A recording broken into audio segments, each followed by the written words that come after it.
हुआ कि सबके लिए तालीम जरूरी है, मगर इस्लाम ने 1400 बरस पहले कहा तलबुल इल्म फरीजतुन अला कुल्ले मुस्लिमिन व मुस्लिमा। ऐ लोगों याद रखना, नमाज बाद में फर्ज है, रोजा बाद में फर्ज है, हज बाद में फर्ज है, ज़कात बाद में फर्ज है। 7 साल का होगा तो नमाज पढ़ना सीखेगा, 10 साल का होगा तो मारकर पढ़ाया जाएगा, दौलतमंद होगा तो ज़कात देगा, अमीर होगा तो हज करेगा। मगर बात जब तालीम की आई तो इस्लाम ने कहा पैदा होगा मुसलमानों की गोद में तो उतलेबुल इल्म मिनल महद इलल लहद, मां की गोद से लेकर कब्र की मंजिल तक तालीम हासिल करना हर मुसलमान मर्द पे भी फर्ज होगा और हर औरत पे भी तालीम हासिल करना फर्ज। सुभान अल्लाह, सुभान अल्लाह, बेशक जिस इस्लाम ने इतना बड़ा पैगाम दिया हो, तालीम हासिल करना जिस मजहब में फर्ज हो, वो कौम भूल गई कि तालीम किसे कहते हैं। इसलिए जरा दोनों हाथों को उठाकर बताइए, तालीम हासिल करना फर्ज है। जरा जोर से बोलिए, तालीम हासिल करना। जरा जोर से बोलिए, तालीम हासिल करना। और जरा जोर से बोलिए, तालीम हासिल करना फर्ज है। क्यों भूल गए आप? आज गैरों के बच्चे पढ़ रहे हैं, गैरों की बेटियां पढ़ रही है। हमारी बेटियां आवारागर्दी की शिकार क्यों हो रही है? हमारे बच्चे तालीम हासिल क्यों नहीं कर रहे हैं? हम तालीम के मामले में पसमानदा क्यों होते जा रहे हैं? साहब इतने सारे मदारिस चल रहे हैं, साहब इतनी सारी किताबों की तालीमें हासिल हो रही है, मगर आप तालीम में पीछे क्यों हो?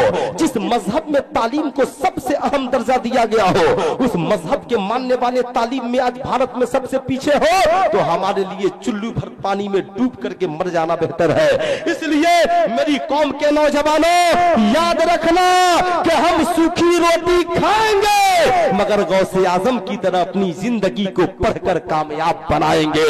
याद रखना, सिर्फ गौस का मुर्गा और फातिहा लोगों को याद है, मगर ये याद नहीं है कि सरकारे गौस ने सूखी रोटी खाकर तालीम हासिल की, सूखी रोटी खाकर तालीम हासिल की है। आज तो तेरा बाप लखनऊ में पढ़ाता है, तेरा बाप दिल्ली में पढ़ाता है, तेरा बाप तालीम के पीछे इतनी दौलतें खर्च करता है, फिर भी तू पढ़ लिख करके अच्छा इंसान क्यों नहीं बनता? क्या मेरे गौस से भी बड़ा साइंटिस्ट तू है? क्या मेरे गौस से भी बड़ा दिमाग वाला तू है? अरे तेरे पास ये नेटवर्क है, या तेरे पास ये चैनल है, या तेरे पास सैटेलाइट मशीन है तो तू दुनिया को देखता दिखाता है। सरकारे गौस कहते हैं कि मैं तो दुनिया को ऐसे देखता हूं जैसे एक इंसान हथेली पे सरसों के दाने को देखा करता है। सुभान अल्लाह, बेशक सुभान अल्लाह, वाह वाह करता है। ये सूखी टूटी हुई चटाई पे बैठकर पढ़ने वाले के इल्म का कमाल है, ये सूखी रोटी खा करके पढ़ने वाले के इल्म का कमाल है। तेरी तरह मुर्ग मुसल्लम नहीं खाते थे, तेरी तरह लखनऊ में जाकर तुंडे कबाब और बिरयानी नहीं तोड़ते थे, तेरी तरह हजारों और लाखों का जींस पैंट और सोने का मोटे मोटे चैन पहन के नहीं घूमते थे। उनकी जिंदगी में तकवा था, उनकी जिंदगी में परहेजगारी थी, उनकी जिंदगी में शराफत थी। अल मुख्तसर ये कि मैं ये बताना चाह रहा हूँ, साहब क्या दर्श दिया?